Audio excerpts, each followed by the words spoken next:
Welcome everyone to Coaching in Session. My name is Michael Reardon and I will be your mindset coach today. And today we're going to be talking about health when it comes to age. Now, in order for that to be done, we have to have a health coach come on. We have to have someone who is well seasoned in the world so we can learn just the type of mindset we need in order to grow. We have to understand something about our health. We are not going to appreciate until it is gone. We are not going to appreciate how fast we can run, how far we can go, until we can't go as fast, until we can't go as far. And it's something that we have to learn through wisdom, because we can't just say, like as a kid, look at our parents and they say, oh, you're going to be this way. And in your head, you're going to be like, no, not me. I had the same conversation with my grandmother. One time we were just in the backyard and she tried to catch me. She's like 50, 60 maybe at this point. I'm faster, right? I'm a kid. And so I'm zooming, I'm doing cartwheels, I'm doing backflips. But you asked me to do a cartwheel or a backflip today. I'm like, wait, let's think about this really quickly. Not that I can't do it, but I'm more conscious of it. Is it a fear? Is it something that's stopping me? Or is it an understanding that I have grown to a certain level? My body's a little bit different. So I'm not going to put myself in harm's way because I want to do a cartwheel, because I want to do a backflip. I'm very comfortable knowing I can do a cartwheel, backflip, but at the same time, it's like wisdom. Knowledge is knowing a tomato is a fruit. Wisdom is knowing not to put it into a fruit salad. And the same thing can be said about our health. Knowing that you can do these wonderful things. Wisdom is saying, if I do it, will it hurt me? But then you have to ask yourself, is this fear? Is this a limit? Is this an obstacle that I have to overcome? And there's a fine line between self-improvements and acceptance.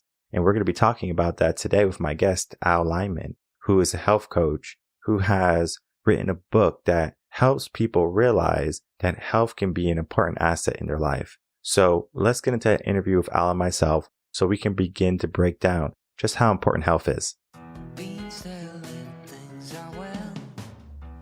Welcome, Lyman, to Coaching in Session. How are you doing today? We're doing great. Mike, how about yourself? Doing well. Thanks so much for coming on. Today, we're going to be talking about your work, your life, everything you have done, specifically about your health, right? Health is one of those things that many people take for granted until it is lost, until it is threatened, that doctor's note, or we get the bad news of diabetes, the big C word. And I know people want to avoid any health ailment as much as they can, but sometimes they're not doing the things that they can do every single day to make sure that they're in the best health. So we're going to be talking about all of that today, but without me telling the whole world about your story, who you are, what you have accomplished, please tell the world what you do and how you help them. Well, thanks, Mike. It's a pleasure to be here on the podcast. I mean, in a nutshell, I sit here at 63. When I was 25 years old, a few years earlier, I'd started a running program to get in shape. I wasn't athletic as a kid, but at 25, I made a conscious decision to die healthy. The phrase that I used at the time was to square the curve. I had this vision of living my entire life in good health without disease or dysfunction. And then one day, far off into the future, maybe at the age of 110 or 120, going to sleep and not waking up the next day after having done something fun and enjoyable that day. I made that decision in part because I was on this fitness journey for myself, trying to get, sort of getting into the running lifestyle. But that really branched into a broader view of health. And in particular, what I was noticing was a lot of ill health around me, specifically my parents and my grandparents. I wanted something better for myself. It's very unusual for a 25-year-old to be thinking about this, right? And this is the challenge that people have now, as you alluded to in your opening introduction. We kind of march along in life. We hope for the best. We're not always sure, perhaps, how much we can control how our the second half of our life plays out or our health outcomes. No one really gets to choose how we're going to die. But the reality is that the science certainly shows us that to a very large degree, the choices we make every day in terms of the food we eat, our mindset, which I know is an important topic for you, our mission and purpose in life, certainly the exercise we get, all of these things play a really important role in ultimately our health outcomes. The challenge for me here is, as I sit here as a health coach and an aging specialist, really is to convince people that their choices really matter, that this idea that every decision I make may impact ultimately how things play out over the long term is challenging for so many reasons, obviously. But that's kind of been my path.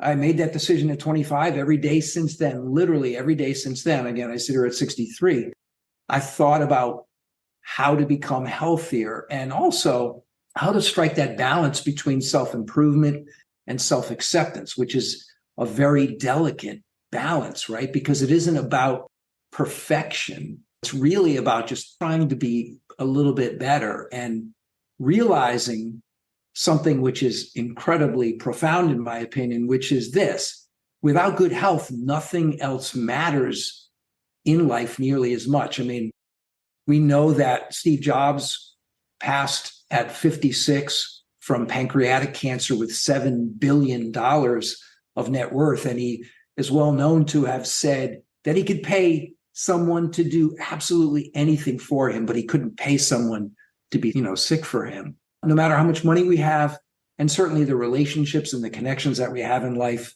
those are so important, maybe the most important thing. The problem is when we're sick, when we're struggling, when we're in pain, when we're suffering with a disease, in what is an ironic twist, we end up becoming a burden to those people we least want to burden. Our own suffering begins to negatively impact those relationships, creates all kinds of different emotional triggers in everyone that is involved. In the end, it's about establishing a platform of good habits, tiny little rituals, little things that we can do every day to enhance our health and just try to take control. And then, of course, there's a little bit of mystery to it all. We hope for the best, but we've got to control what we can control. You said something early on when you said something about the second life, like when you start the second life, you alluded to that. Was that second life something that you realized at 25, or was it something that you hit at a certain age? That's a great question. I think when I think of the second half of my life, just speaking from a personal perspective, I think I've just entered it right now. And so, of course, I had this vision of living past 100. Although I will say for me, and certainly for the folks that I work with, the goal is less about lifespan and more about health span, which is defined really as the quality of the years. Because no one wants to live to be 110 if the last 30 years are spent in a convalescent home or suffering and in pain. So first and foremost, it's about the quality of those years. But I think, I don't know how old you are, Mike. I'm going to guess 25, 35. 35, yeah. There we go. There are changes that happen. And I love it when I hear somebody who turns 40 that goes, oh man, when you turn 40, I'm like, you ain't saying nothing yet, pal. At 40, I think I did 3 Ironman races in the year I turned 40. And I felt like I was absolutely bulletproof. When you turn 50, though, you really notice changes start to occur. And many of them are out of your control. Maybe a few more wrinkles, maybe a little bit more sagging skin. Maybe your hair starts to thin, those kinds of things. Of course, when you hit 60, now that rate at which the changes start to occur really goes up, sometimes even almost exponentially. And I'm guaranteeing that there are people out there that if there's someone listening right now that's 70, they're going, oh, Al, you haven't seen anything, man. Wait till you get to 70. So I think the thing is, in my mind, I always thought about this idea that as I looked around me, and by the way, this became super obvious to me during COVID, which is what made me sit down and decide to write my book, which I had been talking about for many years. But COVID just really brought all this to the fore in my own mind. But the way I've always thought about it is, and this may seem maybe, I don't know, gruesome to some people, but I think if you think of it in this context, and that is that I think too many of us die slow, gradual deaths before our actual demise. Sometimes those deaths are cognitive in the form of some kind of dementia. Sometimes they're emotional and they're expressed in terms of some severe loneliness and isolation because of some perhaps health-related issue. Maybe they're related to some type of mental illness. And then, of course, there are the functional deaths. That is the loss of the ability to move around freely, to participate in life. I mean, I have this vision in my mind. I've got a 5-year-old grandson. His name is Theo. And whenever I visit Theo, they live quite a ways from me. But whenever I visit, I'm going to see him this weekend. It's going to be my goal to race him across the yard, and I'm going to try to beat him every time. And I know that probably by the time he gets to be in the 5th grade, I'm not going to be able to keep up with him anymore. But I had this vision of like racing Theo, like there's this grandfather racing him across the grassy field and, playing a game, just participating, maybe being there absolutely for Theo's wedding day, should he decide to become, married, or maybe if they, he and his future wife have children, being there for the birth of that, what would be a great grandchild, and not just being there, Mike, but participating, right? Because really my message is this simple idea that the memories that we create with those that we love and that we care about, those memories are what matter the most. My dad, as an example, passed more than, 22 years ago now, at a year older than I am right now. And in my book, I have a couple of pictures of my dad. I dedicated the book to him, but there's a picture, and it's a picture of him at 59, and he literally looks like he's probably 75. My dad lived a hard life. He was blue collar. And I always say that he did the best he could with what he knew at the time. And I think many of that generation didn't really know what we know today. But the bottom line is my son, my daughter, my grandchildren, there's just so many experiences, memories that haven't been created because my dad is gone. And that saddens me.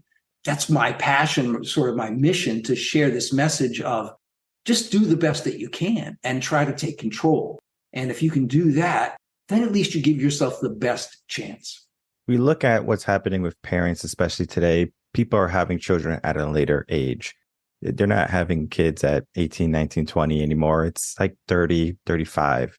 It's a different lifestyle because you have built your career. You're most likely established, but you're a little bit older. And sometimes people, when they have a career focus, they put health on the back burner. They might not be in the best shape. They might not be in the best mindset. When they do have kids, they have maybe a couple years of being able to run with them, play with them, and then they can't keep up. I'm not sure if you saw a video. It's an older video now, probably like 6-7 months old now, where there was a lady taking her infant out of the car, and the infant was in a stroller. The parent was obese. And what happened was, I guess the parent tripped or something, and the kid started to roll down the hill into oncoming traffic. Now, the parent tried to get up, but parent couldn't get up in time. Luckily, there was a bystander who saw what was going on, dashed over, stopped the stroller from going into the oncoming traffic. And that's just right. Looking at that should be a wake-up call for people, not even parents, but everyone. You never know when you have to take action. You never know when you have to show up. And it's so important that we look at our health as something that can save someone's life, not just our own. And when we give ourselves the purpose like that, then we can give ourselves more drive, more focus. Then we can have a more purposeful life, right, of fulfillment. But yet many people just take a bystander approach to health and fitness. If we had an opportunity today to look at our health and our fitness, what would be the first step someone can do at any age to begin to implement better health processes in their life? Well, that's a great question. I think it really starts, and my background is exercise, by the way, and fitness. With that in mind, I'll say that I really believe the most important element when we're looking at our health and certainly our rate of aging is the food that we eat. Unfortunately, we live now in a culture where big food, as I refer to them, industrialized processed food has become absolutely ubiquitous and embedded into our culture, and it's everywhere. And the messages are constant to eat, eat, eat everywhere we go. I think the very first thing that someone could do is to try to reduce the amount of processed foods in their diet. I've got 7 chapters about nutrition in my book, but if someone asks me, what's your single most important advice? Eat real food, just real food. Just as an example, I could have a ribeye right here and, just pulled it off the grill. It doesn't have a very long list of ingredients. It's a slab of beef. Juxtapose that with, who knows, a package pulled from somewhere in the center of the grocery store that's got a very long list of ingredients and is designed to last a very long time. So I would say it starts with eating real food and trying to make tiny choices. This is so important. And I know with your focus on mindset is this idea, I say it over and over in the book, that the real key to success starts with consistency. And the only way to be consistent is to make a change that's so small, it's almost imperceptible, but yet be consistent with it. You might make one, say, habit that you have going to a certain kind of food on a routine basis. Just don't do that. Get that food out of your environment. Make that commitment. It's a tiny choice. It's only one choice in your entire day. Just make that, but then stick to that and turn that into a new habit. Don't try to add more habits to it. Don't try to also make a change at 2 or 3 or 4 other meal times during the day. Because now I think the chance, while that's all certainly idealistically, it's a great way, like just, completely overhaul your diet. But that just sets people up for failure because at some point when for one reason or another, they're not able to execute those strategies, they feel like they've fallen off the wagon. They get down on themselves. That inner critic kicks up and says, you suck. Why are you doing this? You ain't worth it. Things are just going to be the way they're going to be. Why are you trying to change yourself? You know what I mean? It's just this messaging, simple, actionable changes in habit, one tiny little thing. For someone who's used to sitting on the couch or in a chair most of the time, maybe 5 minutes of walking is a significant change in their activity level. Now, it's not going to sound a lot to somebody who's used to running 20 miles a week or who rides their bike an hour a day or goes to the gym for an hour. But for that person to get up and walk for 5 minutes straight could be significant. And if that's all they do, and if they back that up every day, then they're going to generate some momentum and they're going to improve how they feel and they're going to feel better about themselves. And the odds of them keeping that going, developing a string that they're not going to want to break. So then there's this idea that action is what drives motivation. It isn't motivation that just falls down on us like pixie dust. We're waiting for this magic thing to happen. No, take a little bit of action, so small, almost imperceptible, and then build on that and let that momentum turn into motivation, because that's in all of us, man. That's part of our humanity. We all want to be better. But again, we're fighting these inner messages, our own inner critic, and also the noise that surrounds us. As I talk about in the book, there are so many reasons, to your point earlier about someone who's, say, 35. My daughter, for example, is 36, right? She works at a very high management level in a large corporation. There's Theo and also Josie, who's now 7 or 8 months old. She is stressed, right? Trying to figure out how to balance her day. Everybody's working. It's like, man, I don't even know if I can figure out how to get through my day. I know that's how she thinks. What we've got to do when you combine that with apathy and confusion about all the messaging that we hear in the media, every expert saying something different, it all, I think, can cause us to freeze and then just not take action. Tiny little changes. And I say that being someone who's done 9 Ironman triathlons, who have spent my entire life chasing accomplishments. But I think in a way, those accomplishments are a trap, right? Because it isn't about those things. It's much more about these simple habits, these simple changes that over time allow us. I guess the key here is it's about the journey, man, right? It's about the process. It's about all of these little changes over time that turn into a series of continuous goals that drive us every day versus some accomplishment or some big goal that may be down the road. I think that's part of the key. And when we start to look at the mindset, you said something early on. You said we die before we really do meet our demise. Our mindset is telling us that we're old, we have some problems, some health problems. And if you believe at 90, you're 40, right? You're gonna do that. You're gonna still be the ballerina. You're still gonna be going to the grocery store. You're gonna be doing everything you're supposed to be doing or you have been doing. It's just because you have that mindset. A quick story. My father, he had a heart attack at age 54. He was an alcoholic, kept drinking. We tell him, don't drink, dad. Kept drinking, right? Heart attack happens. He gets stroke. What happens is, he loses functionality of half his body. He has to go to therapy. He's able to make some recovery, almost 100%, but of course, he's not the same. Having a hard time moving and just becoming active. And he was always just taking a passive approach to health and fitness. Oh, I'll do it later. I'll do it later. It was always another day. And then we have the fallacy of time, right? People think, oh, I have time, right? I'll do it another day. I'll do it when I feel a little bit better.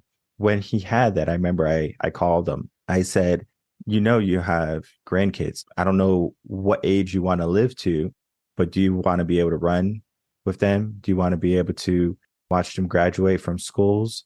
Do you want to be able to take pictures when they're going down the aisle to get married?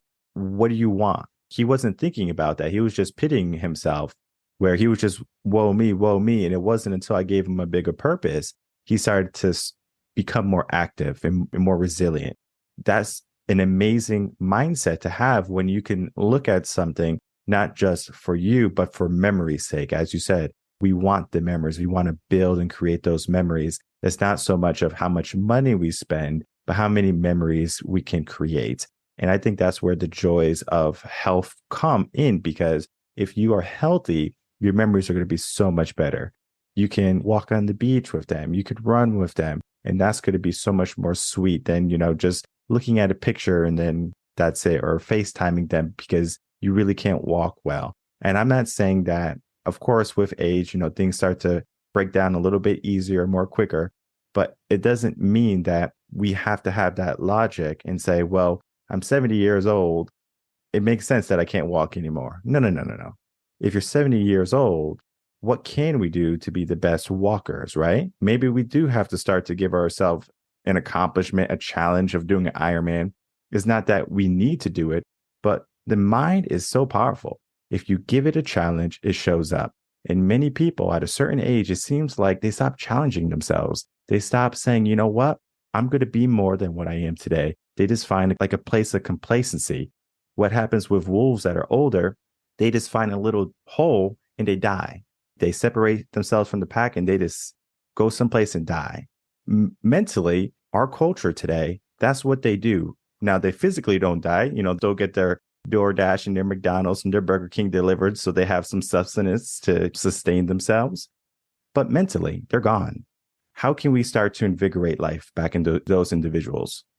Well, it's funny. When you were talking, I thought about one of my favorite authors is Kindra Hall. She wrote a book, Choose Your Story, Choose Your Life. And I reference it a few times in my book, but she often says, where the mind goes, the body will follow. In the epilogue to my book, Mike, and this is no reference to Simon Sinek, but in the epilogue, I kind of wrap this whole idea of what my message is to those readers by asking the question, what's your why? And also asking the two more questions. The second is, what matters more, your fear or your hopes? I think those are important questions that really speak to exactly what you talked about, because until your dad had a real reason that motivated him to look inside himself and question, the kind of person he wants to be for those that he loves and that love him, that why becomes incredibly important, because in the end, it's what drives us. In the epilogue, I tell the story of this German Christmas commercial. I'm sure you've seen it at some point. It's one of my favorite 90 seconds of video that I've ever seen. It's this old man and his alarm is going off and he gets himself out of bed very early in the morning and he sort of trudges into the garage and drags a kettlebell across the floor and tries to pick it up. And he's unable to pick it up and he's grunting and groaning. And this goes on for a number of days, and the neighbors are kind of looking at him like, what's going on? And he's really, and he just keeps working at it and working at it. One of the neighbors finally calls his daughter, who comes over, and the only spoken word in the entire commercial is when she looks at him and she goes, "Papa?" Like they can't figure out what he's doing as he tries to pick up this kettlebell every single day. And there are moments when he's looking at himself in the mirror, and you can tell he's contemplating and thinking about it. And he's got this little picture of this little girl that sits there on his nightstand. And then finally, at the end of this 90-second commercial, he gets himself into a suit and tie, sort of fixing himself up in the mirror. And he takes this package, Christmas gift, and he goes to visit his daughter. And as he's standing in the middle of the room, his granddaughter is coming down the stairs, and she smiles and he smiles. And then you quickly realize what this was all about. The package, the gift is for her. It's a star. And he grabs her by the waist and lifts her up so that she can put the star on the top of the tree. And everyone is crying, tears falling down their face, and just thinking about this moment. It's an incredibly powerful little film that really, in my mind, describes what was so important to this old man, that he was willing to grind every day in the garage and get himself up. At the end of the day, for each of us, there's a touch of discipline, which I believe is perhaps the most profound and important expression of self-love, this idea of self-discipline. But there's a little taste of that, but there's also this taste of what is more important, your hopes or your fears? What is ultimately driving you toward the decisions that you make? Are you hopeful for the future, or have you simply given up? I mean, Mike, I know you wake up every day. If you look yourself in the mirror and if you say, there's no hope for tomorrow, there's no hope for our country, there's no hope for me or my family, then your ability to continue on with your day with any ability to generate anything positive, of course, completely goes out the window. Hope is the linchpin for everything that happens. You've got to wake up every day and revisit that, keep finding new ways to be hopeful. And part of that is creating it within us, how we think about things, and also our belief system. You mentioned earlier talking about this idea of how someone thinks of themselves at 70. In my book, there are 2 chapters on age beliefs and aging stereotypes. I personally hate the phrase anti-aging because, to me, it, at the same time that it seems to, in a way, glorify youthfulness, it also sets up this idea that aging in and of itself is a bad thing. It's not. It's a natural chapter in our life. For me personally, I sit here at 63.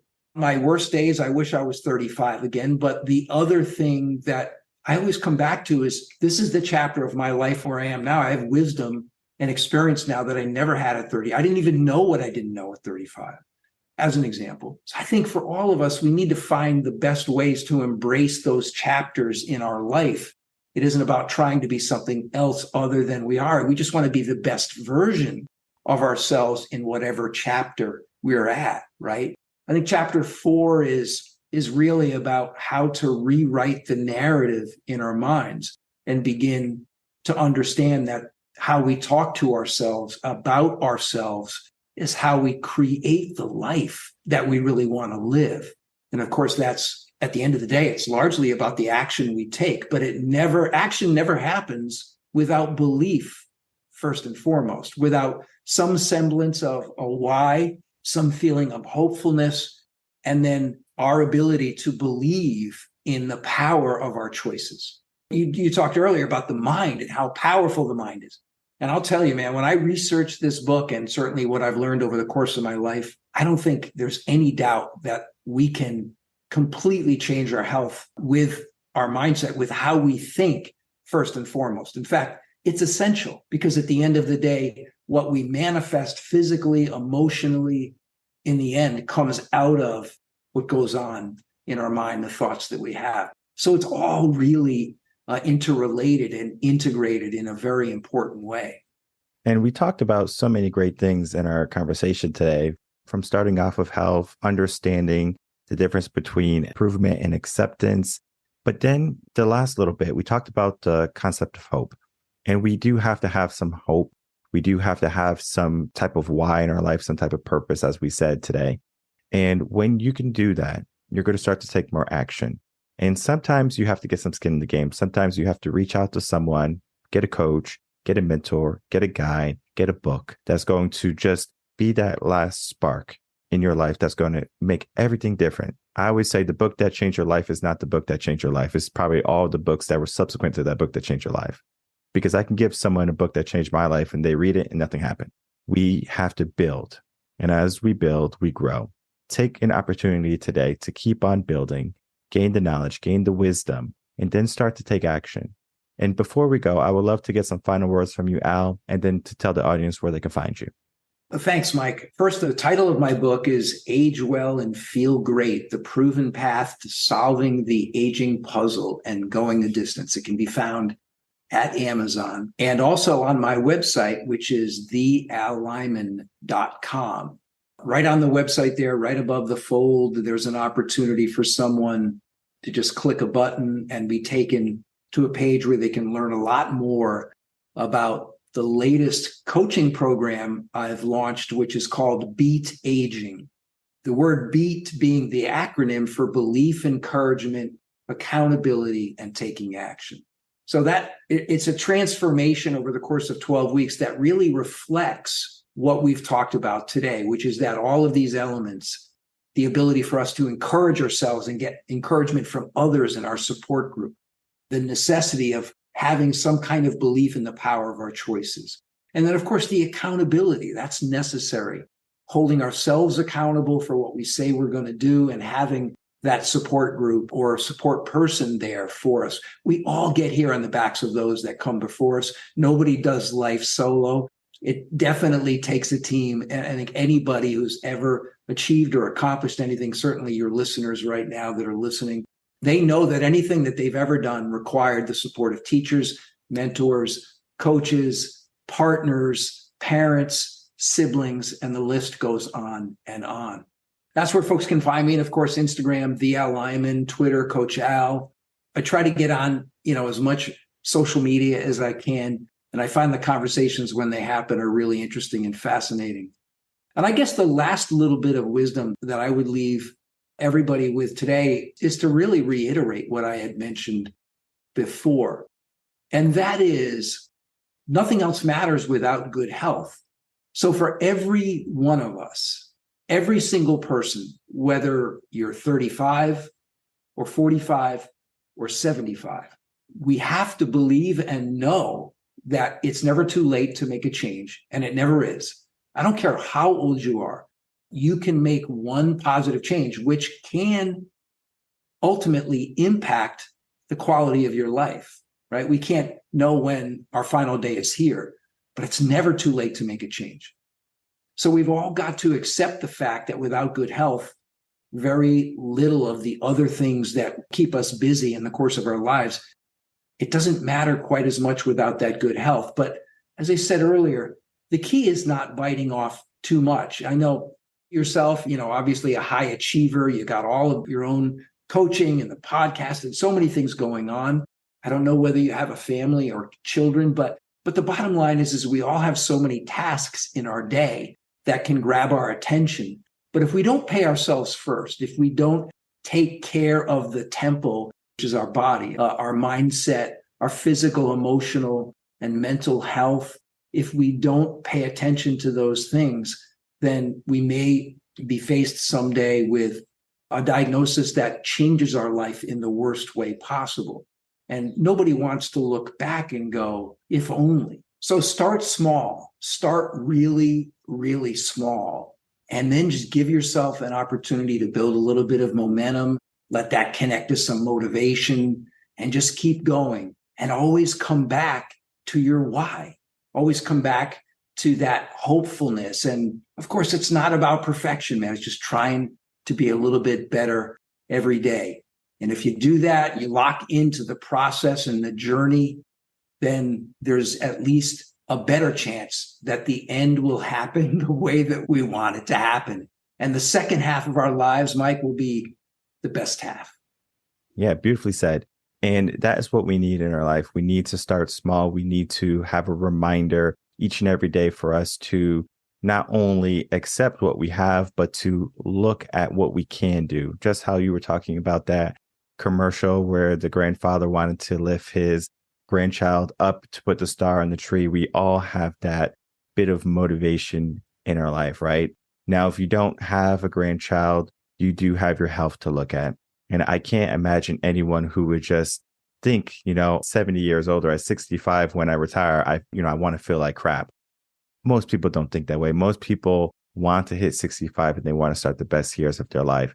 You don't have to wait till 65 to start the best years of your life, especially if it's going to be at the sacrifice of your health. I encourage everyone to check out the work that Al does.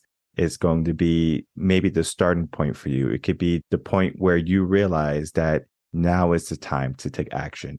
And if you are in the mood for reading a book, I think Al has a great book.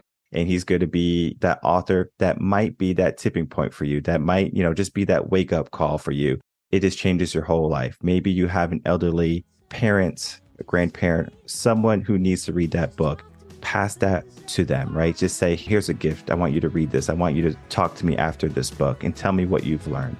And that is where we need to be. We learn, we grow, and together we can prosper. I want to thank you so much, Al, for coming on, sharing a little bit of your wisdom with us today, and just having a great conversation. Yeah, it's been a lot of fun for me. I love to share. So I appreciate the opportunity. All right, everyone. I'd like to thank you so much for watching that interview with Al Lyman and myself. As always, all his links are going to be in the description box below, so you can easily find him, get his book, follow him on social medias, and that is going to be the best way to reach him. And it's going to show him that what he is doing has significance. And that's what we're trying to create here in Coaching in Session, some significance in your life at any age. You can be 70 listening to this episode. You can be 30 listening to this episode. And if you are at a young age listening to Coaching in Session, kudos to you. If you are listening and you have elderly parents, grandparents, friends, pass this episode to them. Tell them about Coaching in Session. Say, I want you to listen to a couple of episodes of Coaching in Session, and we have something for everybody. Whether we talk about health and fitness, we talk about relationships, we talk about career, we talk about money, and we bring those coaches to you. And you don't have to listen to every single episode of Coaching in Session. I don't expect you to. I just want you to go through the library that we have created and to click the ones that resonate with you. The titles are going to tell you exactly what's going on. If you don't want to read the title, then you can read something a little bit longer, the description. The description is going to say exactly what you're going to be getting, what you're going to be feeling, and how important it is for you to start to take action. Share this episode and then give yourself an understanding of hope. And hope is one of those things that I'm going to end this episode with, where when I was graduating with my bachelor's in music education back in 2011 or something like that, when I did that, the commencement speech or the keynote speakers there was one gentleman who told me the story, or told us, the whole graduating class, of the boy and the starfish. That story is based on hope. A storm had came and washed up tens of thousands of starfish onto the beach, and an old man came. The old man said, "Hey, young man, what are you doing?" And the young man says, "I'm throwing all these starfish back into the ocean because when the sun comes out, all of them will die if I don't do anything for them." The old man looks around and he says, "There's too many of them. You can't possibly make a difference." And so the boy looked at the old man, bent down, picked up a starfish, threw it as hard as he could, and he said, "I made a difference for that one."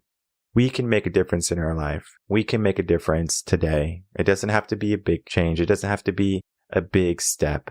We can make a small impact today, because the aspect of hope is just like that young boy.